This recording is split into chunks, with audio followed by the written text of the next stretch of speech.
বিদায় নেওয়ার জন্য নতুন বিবির কাছে যান। ঘোড়ার পিঠে সওয়ার, যুদ্ধের পোশাক পরে তিনি রওনা দিলেন। বন্ধুদেরকেও সাথে নিয়ে গেলেন, সঙ্গী সাথীদের নিয়ে তিনি বাড়ির দরজার পাশে যা ডাক দিলেন, বিবি গো বিবি, বিদায় দাও, বিদায় দাও, যুদ্ধে যাচ্ছি।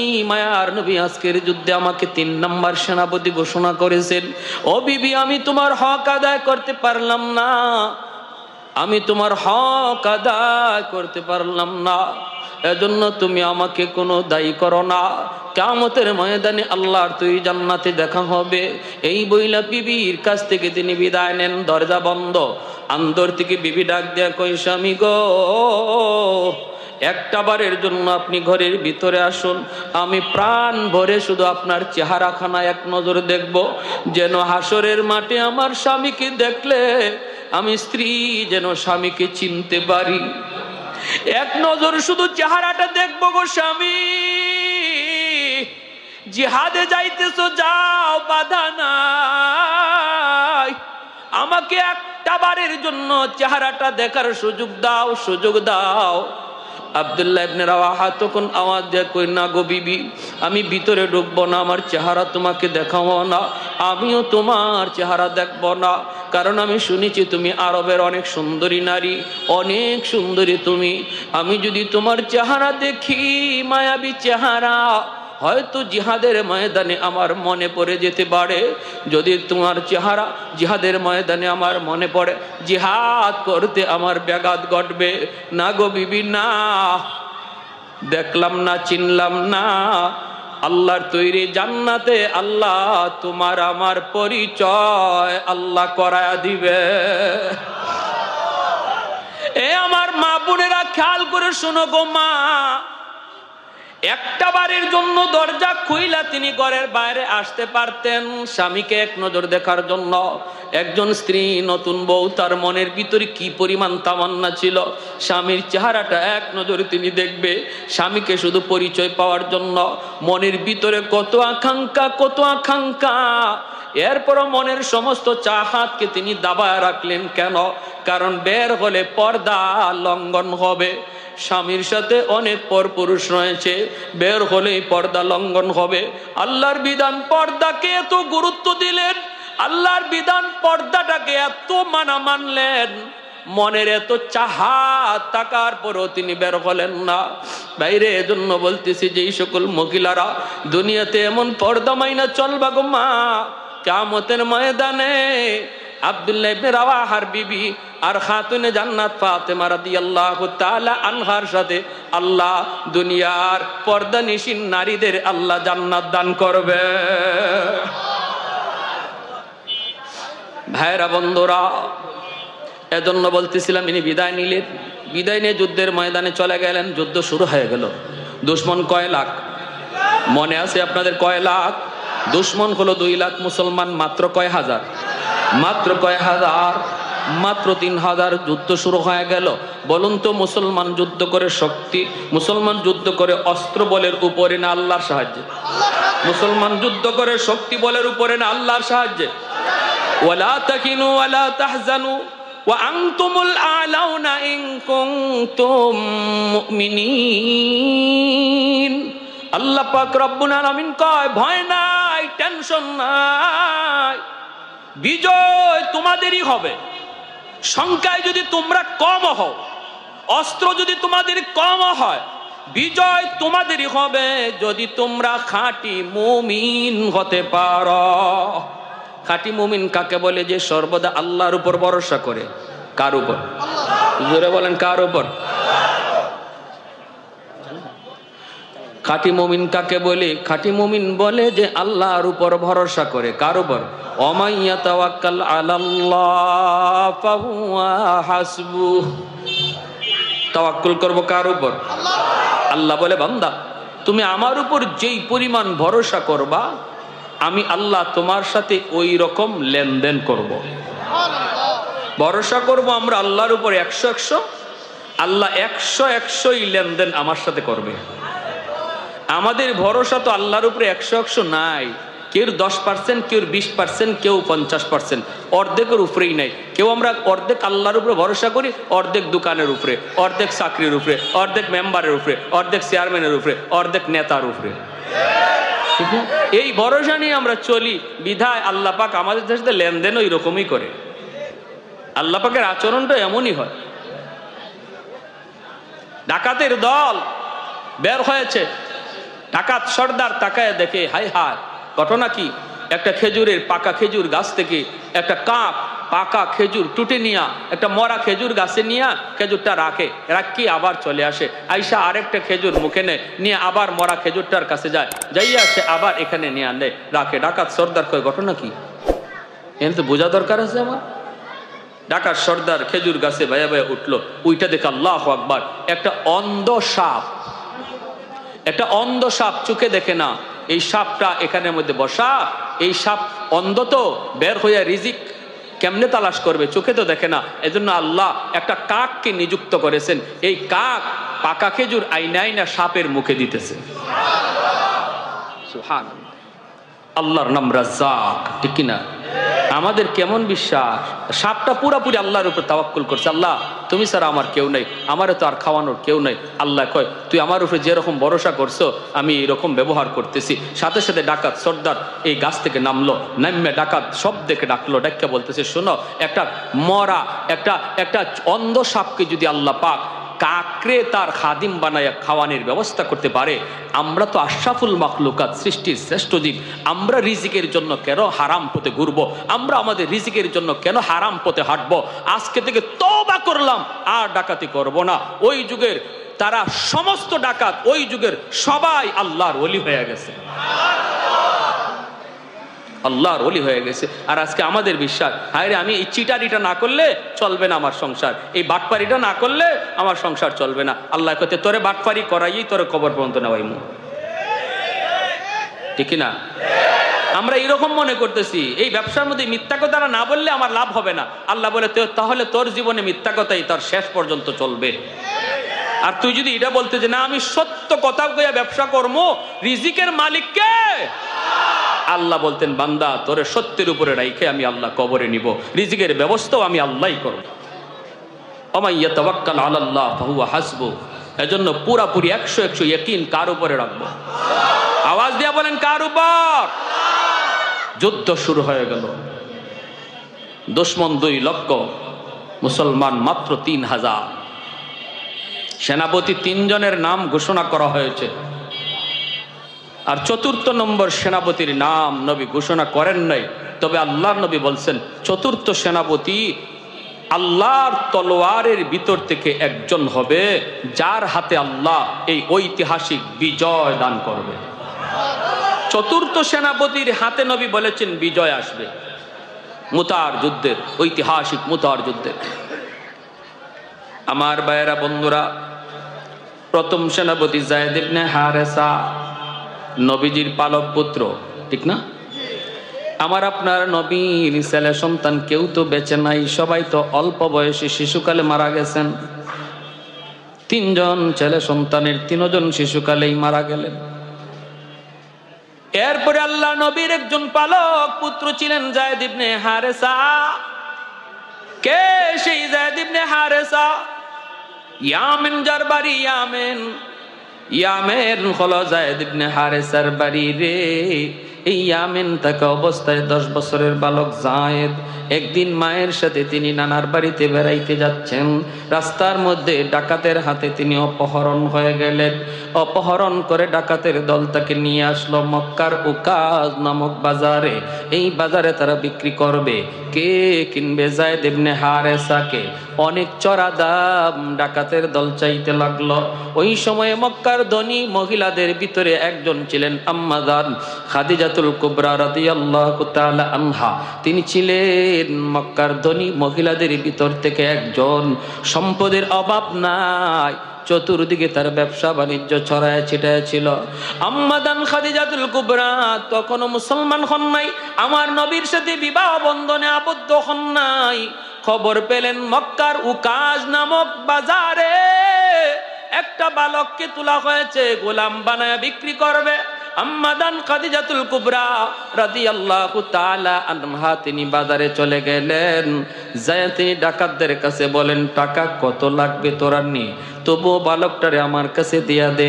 অনেক টাকার বিনিময়ে তিনি কিনে আনলেন, আইনা তিনি তার গোলাম বানায় পালতেছেন। এরপরে মায়ার নবীর সাথে যখন তার বিবাহ বন্ধনে আবদ্ধ হন, আল্লাহর নবীর সাথে বিবাহের পর এই যায়েদকে নবীর কাছে হাদিয়া দিয়া দিলেন। এখন যায়েদ ইবনে হারেসা আল্লাহর নবীর গোলাম, এইদিকে ইয়ামেন একমাত্র ছেলে যায়েদকে হারাইয়া মা পাগল, বাবা পাগল, রাস্তায় রাস্তায় মা ঘুরে আমার যায়েদ, আমার যায়েদ, আমার যায়েদ। যেই মার সন্তান হারানো যায় ওই মা জানে সন্তান হারানোর ব্যথা কত কষ্টের। যেই বাবার সন্তান হারানো যায় ওই বাবা জানে সন্তান হারানোর ব্যথা কত কষ্টের। মারা যাওয়া এত কষ্টের নয়, হারায় যাওয়া যত কষ্টের। প্রতিটা মুহূর্তে মুহূর্তে মার ইয়াদ হয়, আমার বাচ্চাটা এখন জানি কোথায় আছে গো, কোথায় কি খাইতেছে, কার হাতে জানি আছে, আরামে আছে না কষ্টে আছে। এই চিন্তায় মা পাগল হয়ে যায়, পাগল, বাবা পাগল হয়ে যায়। ইয়ামেনের মানুষও জানে যায়েদের মা পাগল। ইয়ামেন থেকে কিছু মানুষ, ইয়ামেন থেকে কিছু মানুষ মক্কায় আসলো। আল্লাহ নবীর কাছে যায়েদকে তারা দেখলো, হারাইছিল 10 বছর বয়সে, এখন তো যায়েদের বয়স হয়ে গেল 16-17 বছর। যদিও শুধু 16 বছর, 10 বছর, 8 বছর, 9 বছর গ্যাপ হলো, তবু চেহারার সাথে কিছু মিল আসেনি না নাই? ইয়ামেনের মানুষগুলি তারা আল্লাহ নবীর কাছে যায়েদকে দেখলো, যায়েদকে দেখা তারা মানুষকে জিজ্ঞেস করলো, এই বাচ্চাটার নাম কি? বলে যায়েদ। কও কি এই বাচ্চাটা কার কি হয়? কয় মুহাম্মাদের পালক, মুহাম্মাদের গোলাম। ওই সময় পর্যন্ত যায়েদ ইবনে হারেসা আমার নবীর গোলাম, মুহাম্মাদের গোলাম। কেমনে কি? কয় এমনে এমনে। ইয়ামেনের মানুষগুলি তারা নিশ্চিত হয়ে গেল এই সেই যায়েদ, যেই যায়েদ হারানোর কারণে তার মা পাগল, বাবা পাগল। মানুষগুলি ইয়ামেন চলে গেল, যাইয়েই যায়েদের বাবাকে ডাক দেয়া কয়, ও যায়েদের বাবা, আর কান্না করো না, তোমাদের যায়েদের সংবাদ আর পেয়ে গেছি, সন্ধান আমরা পেয়ে গেছি। কোথায়? কয় মক্কায় মুহাম্মাদের কাছে। আল্লাহু আকবার, মুহাম্মাদুর রাসূলুল্লাহর গোলাম। যাও তুমি মক্কায় যাও, মুহাম্মদ অনেক ভালো মনের একজন মানুষ, উদার দিলের একজন মানুষ, পয়সা লাগবে না, জোর জবরদস্তি করা লাগবে না। তার কাছে যায়া যদি বলো আমাদের সন্তান, তাহলে আমাদের মনে হয় মুহাম্মদ তোমাদের কাছে তোমাদের সন্তান ফিরাইয়া দিবে, কারণ তিনি অনেক উদার দিলের একজন মানুষ, অনেক মহান একজন মানুষ। এই কথা বলা মাত্রই যায়েদের বাবা অনেকগুলি টাকা পয়সা স্বর্ণ মুদ্রা লইয়া, যায়েদের চাচাকে সাথে লইয়া, তারা 2 ভাই, যায়েদের চাচা আর যায়েদের বাবা, 2 জন মক্কায় চলে আসলেন। আল্লাহর নবীর কাছে সাক্ষাৎ করে তারা বলতেছেন, নবী গো, আমরা ইয়ামেন থেকে এসেছি, আমাদের বাড়ি হলো ইয়ামেন। কেন এসেছেন? বলে শুনেছি আপনার কাছে একটা বালক আছে, নাম যায়েদ। আল্লাহ নবী বলে, হ, ছিল বালক, এখন তো যুবক। আল্লাহু আকবার, জোরে বলেন। আল্লাহ নবী বলে, কি হয়েছে আমার যায়েদ, কি হয়েছে? যায়েদের আব্বা বলতেছে, নবী গো, এই যায়েদ হলো আমার ছেলে, আমার পুত্র, একমাত্র সন্তান। 10 বছর বয়সে আমার যায়েদ ডাকাতের হাতে অপহরণ হয়েছিল। অপহরণকারীরা তারে অপহরণ করে নিয়ে গেছিল। এরপরে থেকে তার মা পাগল, আমিও আধা পাগলের মতো, আমাদের ঘুম নাই, খাওয়া নাই। মা এখনো সুস্থ না, এখনো তার মা যায়েদ যায়েদ খুঁয়ে কান্দে। ওগো নবীজি, যা লাগে আমরা তা দিব। অনেকগুলি স্বর্ণ মুদ্রা নিয়ে এসেছি, এগুলি আপনি রাখেন, লাগলে আরো দেব। তবু আমাদের সন্তানকে আমাদের কাছে ফিরাইয়া দেন, মাকে বাঁচার সুযোগ দেন। আল্লাহর নবী, দরদি নবী, মায়ার নবী, যেই নবী জন্মের আগে বাবা হারাইলেন, শিশু বয়সে মা হারাইলেন, ওই নবী মা বাবার কথা শুনলে কতটা নরম হয়। আল্লাহ নবী নরম হয়ে গেলেন। নবী বলেন, বাবা টাকা লাগবে না, স্বর্ণ মুদ্রা লাগবে না, আমি নবী বাবা পাই না, জন্মের পর থেকে কোনোদিন বাবা ডাক আমি নবী দিতে পারি না। আব্বু ডাকের ভিতরে কত মজা আমি মোহাম্মদ জানি না। একটু বুঝ হওয়ার পরে মা হারাইলাম। জায়েদ যেহেতু আপনাদের সন্তান বলতেছেন, আমি বিন্দু পরিমাণ বাধা দিব না, আটকাবো না, রাখবো না। আমি জায়েদকে আপনাদের কাছে দিয়ে দিব, কোনো টাকা পয়সা লাগবে না। তবে আমার জায়েদকে একটু জিগাইতে হবে, জায়েদ আপনাদেরকে চিনে কি না। আল্লাহ নবী ডাক দিলেন, পাশের রুমেই ছিলেন জায়েদ। নবী ডাক দিলেন, বাবা জায়েদ। জায়েদ ইবনে হারেসা আল্লাহ নবীর ডাক শোনা মাত্রই ঘরের ভিতরে ঢুকে তিনি তাকায় দেখেন পাশেই দাঁড়ায় আছেন, নবীর পাশেই বসা আছেন দুইজন মানুষ। একজনের চেহারার দিকে তাকায় তিনি জায়েদ চিনে ফেলেছেন, ইনি আমার 10 বছর আগে হারানো বাবা, ইনি আমার চাচা। জায়েদ চিনে ফেলেছেন, বাবাকে চিনে ফেলেছেন, চাচাকে চিনে ফেলেছেন। আল্লাহ নবী রহমতের নবী বলেন, জায়েদ তুমি কি ওদেরকে চিনছ? জায়েদ কয়, নবী গো আমি চিনে ফেলেছি, ইনি আমার আব্বা, ইনি আমার চাচা। আল্লাহ নবী বলে, জায়েদ তুমি যে হারায় গেছিলা, তোমাকে ডাকাতের দল যে অপহরণ করে নিয়ে এসেছে, কোনদিন আমি নবীর কাছে তুমি তো বলো নাই রে জায়েদ। জায়েদ বলে, নবী গো কেমন করে বলবো? কেন আমি বলবো? কারণ মায়ের আদর, বাবার আদর, সমস্ত আদর আমি আপনার কাছে পাইছি। মা হারানোর ব্যথা, বাবা হারানোর ব্যথা, মা হারানোর ব্যথা, বাবা হারানোর ব্যথা, মা বাবার অভাব তো আমি টের পাই নাই। আল্লাহ নবী রহমতের নবী কই, জায়েদ এমন কথা বলে না, বাবা বাবা তো বাবাই, মা তো মা, তোমার মা পাগল হয়েছে, শুধু জায়েদ জায়েদ করে, বাবা চলে যাও, বাবার সাথে মায়ের কাছে চলে যাও, বাপ মার কাছে চলে যাও, তারা নিতে আসছে, আমি খুশি মনে তোমাকে বিদায় দিলাম। যেই মাত্র নবী এই কথা বলছেন, জায়েদ তো মাথা নিচের দিকে দিয়ে কান্না শুরু করছে, কথা বলে না, নড়ে না, চড়ে না। আল্লাহর নবী বুঝতে পেরে নবী আবার বলতেছেন, জায়েদ তুমি যদি তোমার আব্বা আম্মার সাথে যেতে চাও, আমি নবী বাধা দেব না, তুমি চলে যেতে পারো, বিনিময়ে আমি কিছুই নিব না। আর যদি আমি নবীর সাথে তুমি থাকতে চাও, আমি তোমাকে আমার বুকে আগলায়া রাখবো। আল্লাহু আকবার, জোরে কর। আর যদি তুমি আমি নবীর সাথে থাকতে চাও, আমি তোমাকে আমার বুকে আগলায়া রাখবো। যেই মাত্র নবী দুটা অপশন দিয়া দিছেন, এমনি জায়েদ মাথাটা উপরের দিকে উঠাইয়া চোখের পানিটা মুইসা কয়, নবী গো, ওগো মায়ার নবী, আমি সিদ্ধান্ত নিয়েছি, হারানো বাপ মা পাইও আমি বাপ মার কাছে যাইতে রাজি না, আমি সারা জীবন আমার মায়ার নবীর কদমে থাকতে চাই। কেমন দরদি নবী ছিলেন আমার, কেমন দরদি নবী। বাপ মা পায়েও সন্তান বাপ মার কাছে যাইতে চায় না, নবীর কাছে থাকতে চায়। আল্লাহু আকবার, জোরে কর। কাউনাইন মুখতার খোদা তুমকো বানায়া, कौनैन मुख्तार खुदा तुमको बनाया, उम्मत का निगाहबान खुदा तुमको बनाया, उम्मत का निगाहबान खुदा तुमको बनाया। मौला मेरा आका मेरा रहमत की नबी है, ताजदार मदीना है तो माहे अरबी है।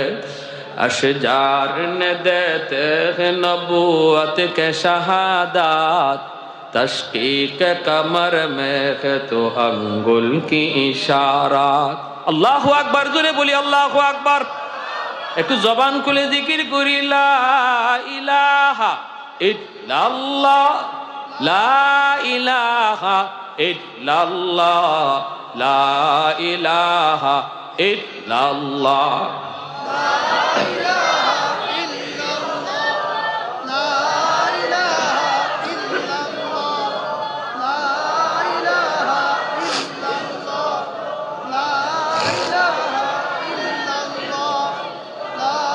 সবাই একসাথে লা ইলাহা ইল্লাল্লাহ, লা ইলাহা ইল্লাল্লাহ।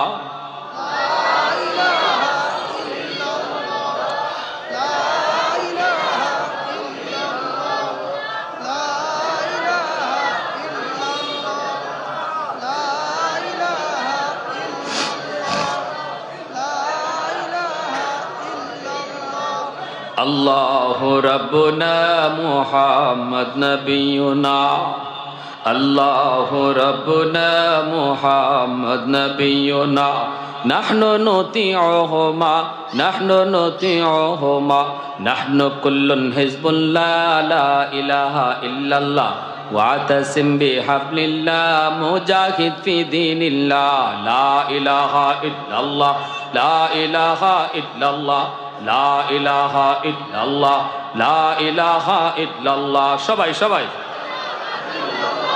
লা ইলাহা ইল্লাল্লাহ, লা ইলাহা ইল্লাল্লাহ, লা ইলাহা ইল্লাল্লাহ, লা ইলাহা ইল্লাল্লাহ।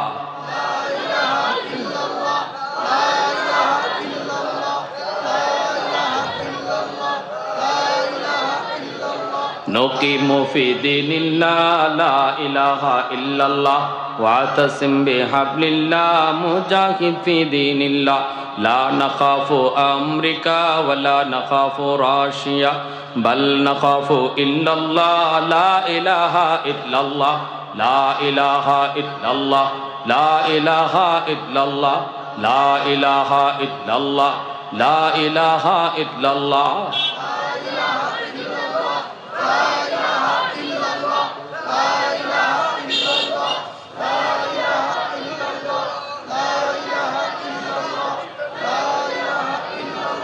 লা ইলাহা ইল্লাল্লাহু মুহাম্মাদুর রাসূলুল্লাহ। জোরে সুরে বলি সাল্লাল্লাহু আলাইহি ওয়াসাল্লাম। যেই মাত্র যায়েদ ইবনে হারেসা তিনি বললেন, ইয়া রাসূলুল্লাহ, আমি সিদ্ধান্ত নিয়েছি, আমার মনকে জিজ্ঞেস করেছি, আমার মন বলে বাকি জীবন নবীর সাথেই থাকতে চাই। দ্বীনের নবী, মায়ের নবী, রহমতের নবী বসা ছিলেন, নবী দাঁড়ায় গেলেন। যায়েদের বাবা দৌড় দিয়া যায়েদকে বুকে জড়ায় কয়, বাবা কি সিদ্ধান্ত তুমি দিলা রে বাবা? একবারও কি মার কথা ইয়াদ হলো না, একবারও কি বাবার কথা ইয়াদ হলো না? যায়েদ বলতেছে, বাবা ও বাবা, তুমি কি চাও না গো বাবা তোমার সন্তান আরামে থাকুক, সুখে থাকুক, শান্তিতে থাকুক? সকল পৃথিবীর বাপ মা চায় সন্তান সুখে থাকুক, আরামে থাকুক। ও বাবা তুমি বিশ্বাস করো, বাপ মার কাছে থাকলেও আমি এত আরাম এত সুখ পাবো না যতটা সুখ আমি মায়ার নবীর কাছে থাকলে পাবো। এই কথা বলা মাত্রই যায়েদের বাবা যায়েদকে বুকে জড়ায় ধরে কপালে চুমু খায় আর বলে, বাবা তাহলে আমার বুঝ হয়ে গেছে রে বাবা, কতটা আরামে তুমি নবীর কাছে ছিলা। ঠিক আছে, আমি যাই তোমার মাকে বলবো, আর মাঝে মাঝে আমরা বাপ মা নবীর দরবারে আইসা তোমাকে দেখে যাব, আর আমরা নিজেরা খুশি মনে নবীর কাছে তোমাকে রেখে গেলাম।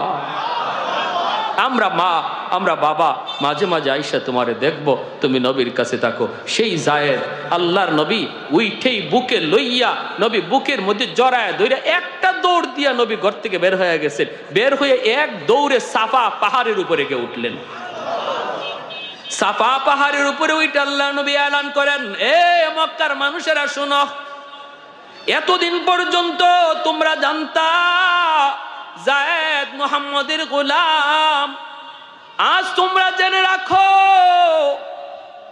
যেই যায়েদ তার মা পাইলো, বাবা পাইলো, হারানো বাপ মা খুঁজে পাওয়ার পরও বাপ মার কাছে যাইতে চাইলো না, নবীর কাছেই থাকার সিদ্ধান্ত দিল।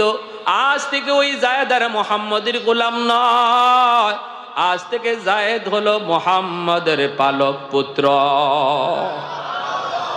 আম্মাদান আয়েশা সিদ্দিকা রাদিয়াল্লাহু তাআলা আনহা বলেন, এত মায়া করতেন মায়ার নবী, এত আদর করতেন, যখনই মায়ার নবী ঘরের ভিতর থেকে আওয়াজ পাইতেন, বাহিরে যায়েদের আওয়াজ শোনা যায়, সাথে সাথে মায়ার নবী তিনি ঘর থেকে এমনভাবে তিনি ঘর থেকে বের হতেন, আম্মাজান বলেন নবী কোন হালতে আছেন এটাও খেয়াল করতেন না। জায়েদের আওয়াজ পাইলে নবী, যদি গায়ে কিছু নাও থাকতো, শরীরটার মধ্যে একটা চাদর থাকতো, এই অবস্থায় নবী ঘর থেকে জায়েদ কইয়া দৌড় দিয়া বের হইয়া যাইতেন। আম্মাজান বলতেছেন নবী জায়েদ ইবনে হারেসারে এত মায়া করতেন, খালি আওয়াজটা পাইছেন আমার জায়েদ আইছে এই কথা কইয়া নবী আমাদের কাছ থেকে এইভাবে দৌড় দিতেন, কোন হালতে আছেন এটারও খেয়াল থাকতো না। সেই কলিজার টুকরা সন্তানটারে মায়ার নবী মুতার যুদ্ধের 1 নম্বর সেনাপতি বানাইছেন। এবং জানেন এই যুদ্ধে জায়েদ জীবিত ফিরবে না, জায়েদ শহীদ হয়ে যাবে। যুদ্ধ শুরু হয়ে গেল।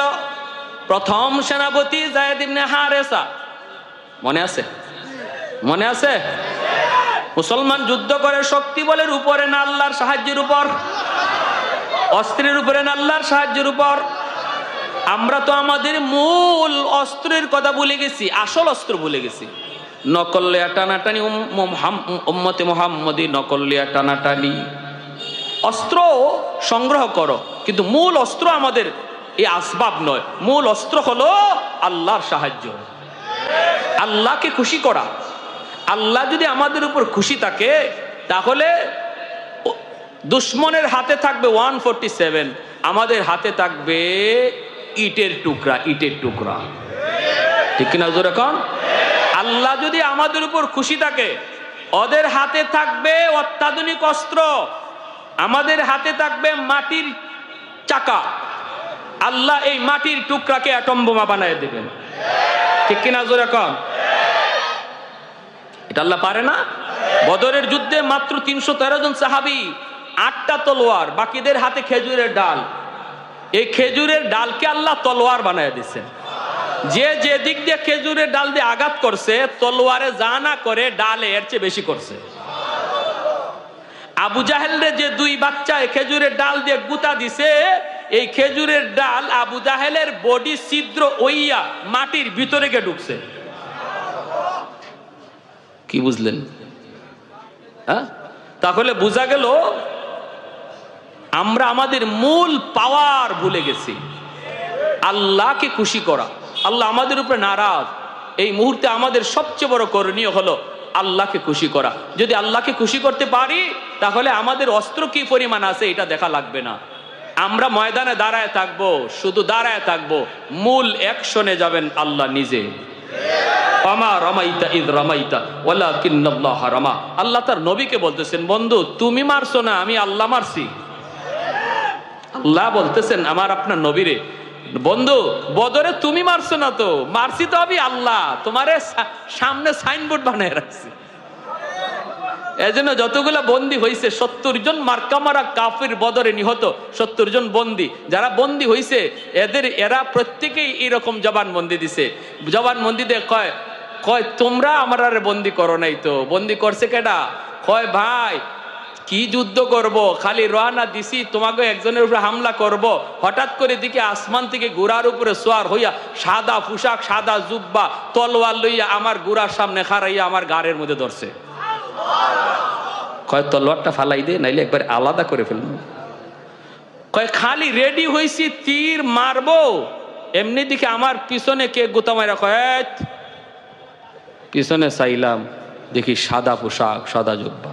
নবীর চাচা হযরত আব্বাস রাদিয়াল্লাহু তাআলা আনহু, বদরের যুদ্ধে আমার নবীর আপন চাচা আবু জাহেলের পক্ষে, হযরত আব্বাস রাদিয়াল্লাহু তাআলা আনহু নবীজির বিপক্ষে, পরে উনি কালেমা পড়ে মুসলমান হয়েছেন। সে আব্বাস রাদিয়াল্লাহু তাআলা আনহু ওনাকে আব্দুল্লাহ ইবনে মাসউদ রাদিয়াল্লাহু তাআলা আনহু বন্দী করে নবীর সামনে আনছেন। আল্লাহ নবীর কাছে আনার পরে নবীকে আব্বাস রাদিয়াল্লাহু তাআলা আনহু বলতেছে, ভাতিজা মুহাম্মদ তুমি কি মনে করো তোমার আব্দুল্লাহ আমারে এইভাবে বন্দী করে নিয়ে আইছে? নবী বলেন, চাচা এই তো দেখতেছি তো, তাই আমার আব্দুল্লাহ আপনারে নিয়ে আসছে।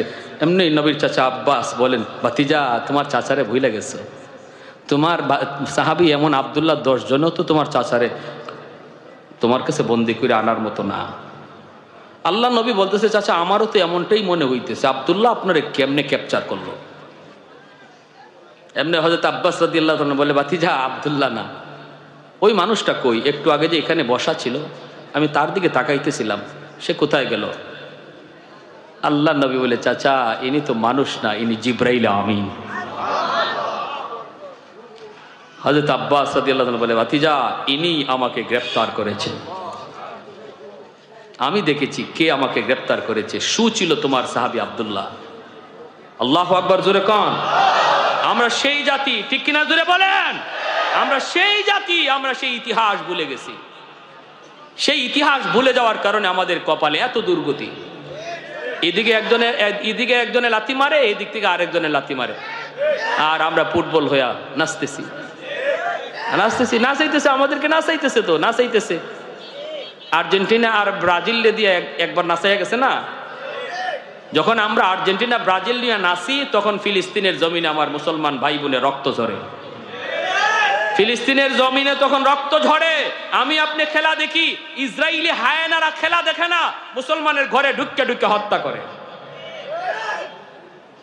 কিসে ফালায় রাখলো আমাদেরকে? কো ধাঁধার মধ্যে ফালায় রাখলো। দুশ্মনরা কয় তোরা থাক, তোরা মাতাল থাক, আমরা মাঝখানে কাম সেরে ফেলি। এজন্য আল্লাহ নারাজ হয়ে গেছে। আল্লাহ কয়, বান্দারে এটাই কি কথা ছিল? ইমান ওয়ালারা, এটাই কি কথা ছিল? আল্লাহু ওয়ালিয়্যুল্লাযীনা আমানু, আমি আল্লাহ যেখানে বললাম আমি মুমিনদের বন্ধু, আমি ইমানওয়ালাদের বন্ধু, তোরা কেমন করে আমি বন্ধুকে ভুলে গেলি? আমি বলতেছি আমি আল্লাহ তোমাদের বন্ধু। আমেরিকা তোমার বন্ধু নয়, ইন্ডিয়া তোমার বন্ধু নয়, পাকিস্তান তোমার বন্ধু নয়, ব্রাজিল আর্জেন্টিনা তোমার বন্ধু নয়। আল্লাহ বলেন আমি আল্লাহ তোমার বন্ধু। আমাকে ইয়াদ করো, আমাকে খুশি রাখো, আমাকে খুশি রাখো, ময়দানে দাঁড়ায় থাকবা তুমি। আর দুশ্মন হযরত আব্বাস রাদিয়াল্লাহু তাআলার মতোই স্বীকারোক্তি দিবে, আমরা দেখেছি এমন জিনিস যা তোমরা কেউ দেখো নাই, আমরা যা দেখেছি। ঠিক কিনা? শয়তান বদরের যুদ্ধে পালায়া যায়। আবু জাহেল কয়, কই যাস? যাসগা কেন? তুই না আমার ঘরে নিয়ে আইলে? কিসে? আচ্ছা, আলহামদুলিল্লাহ। ইবলিসে কয়, আরে আমি যা দেখছি তোরা এটা দেখছ না, আমি যা দেখি তোরা তা দেখো না, অতএব আমি আর বদরে নাই, আমি ভাগলাম। আল্লাহু আকবার, জোরে কর। শেষ কথা, মুতার যুদ্ধ শুরু হয়ে গেল। শুনবার ইচ্ছা আছে আপনাদের? কার কার ইচ্ছা আছে হাত উঠে দেখান। বেশি না, মাত্র 5টা মিনিট টাইম নিব। হযরত চলে আসছেন, শুকরিয়া তান বলি আলহামদুলিল্লাহ। আর একটু জোরে আলহামদুলিল্লাহ। আমারও প্রায় 2 ঘন্টা। অসুবিধা আছে? চলছে। আমিও সময় বেশি লাগবো কইয়া ফাস্ট গিয়ারে না দিয়া একবারে স্লো মোশনে চালাইছি। আর আপনারাও আলহামদুলিল্লাহ সবাই শুনতেছেন মনোযোগ দিয়া, এজন্য লম্বা টাইম হয়ে গেছে। আমি যে কথা বলতেছিলাম, প্রথম সেনাপতি যায়েদ ইবনে হারেসা রাদিয়াল্লাহু তাআলা আনহু, আল্লাহ নবী বলে আমার যায়েদ যুদ্ধ শুরু করেছে। পতাকা যায়েদের হাতে যুদ্ধ করতে করতে যায়েদ ইবনে হারেসা শহীদ হয়ে গেলেন। সেনাপতির পতাকা আসলো জাফর ইবনে আবি তালিবের হাতে। জাফর ইবনে আবি তালিব যুদ্ধ করতেছেন, ডান হাতে পতাকা, ডান হাতটা দুশ্মন কেটে ফেলেছে, বাম হাতেকে পতাকা ধরে নিছেন, মাটিতে পড়তে দেন না।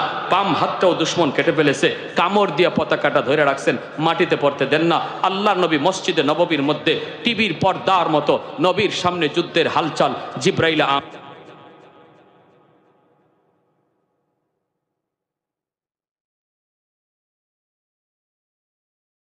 হাসপাতাল থেকে তারে নিয়ে বের হও, কারণ আমার মেশিনে তার পেটের ভিতরে এমন এক সাপ ধরা পড়েছে, এমন বিষাক্ত সাপ আমি জীবনে কোথাও দেখি না।